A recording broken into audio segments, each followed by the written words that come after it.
அவர்களையும் ஏனைய சட்டமன்ற உறுப்பினரான சட்டமன்ற உறுப்பினர் செஞ்சி திரு மதிப்பிற்குரிய செஞ்சி மற்றும் திரு மா ஜெயச்சந்திரன் அவர்கள் மாவட்ட ஊராட்சி குழு தலைவர் விழுப்புரம், பின்னர் திரு கு சந்திரசேகரன் அவர்கள் ஊராட்சி மன்ற தலைவர் முண்டியம்பாக்கம், மருத்துவர் செந்தில்குமார் அவர்கள் மாவட்ட காவல்துறை நண்பர்கள் அலுவலர்கள், மாவட்ட சுகாதாரத்துறை அலுவலர்கள், ஊடக நண்பர்கள், விழுப்புரம் அரசு மருத்துவக் கல்லூரிகள், செவிலியர்கள், அலுவலக பணியாளர்கள், துப்புரவு பணியாளர்கள், மாணவர்கள் அனைவரையும் இந்த விழாவிற்கு வருக வருக என்று வரவேற்று என் நன்றி கொன்றார்க்கும் உய்வுண்டாம் உய்வில்மிகு முதலமைச்சர் ஐயா அவர்களுக்கும் எங்களுடைய சுகாதாரத்துறை அமைச்சர் அவர்களுக்கும்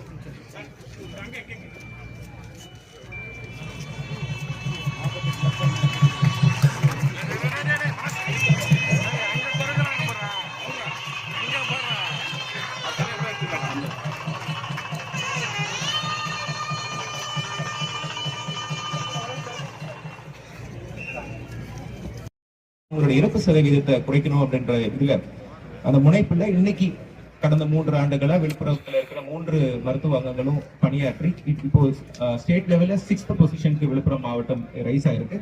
அது ரைஸ் ஆகிறதுக்கு பல காரணங்கள் நம்மளுடைய சிமாம் சென்டர் இந்த மாதிரி ட்ரீட்மெண்ட் இன்ஃப்ராஸ்ட்ரக்சருக்காக இப்போ மாண்புமிகு அமைச்சர் அவர்கள் இங்க ஒரு 12 கோடி செலவுல மகப்பேறு பிரிவுல 2 தளங்கள் இப்ப சிமாம் வார்டு அமைஞ்சுக்கிட்டு இருக்கு. தாய்சேய் நலப்பிரிவும் வேலை நடந்து கொண்டு இருக்கிறது.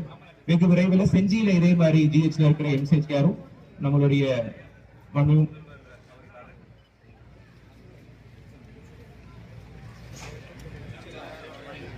கையால நம்ம அதுவும் பயன்பாட்டுக்கு கொண்டு வர இருக்கிறோம்.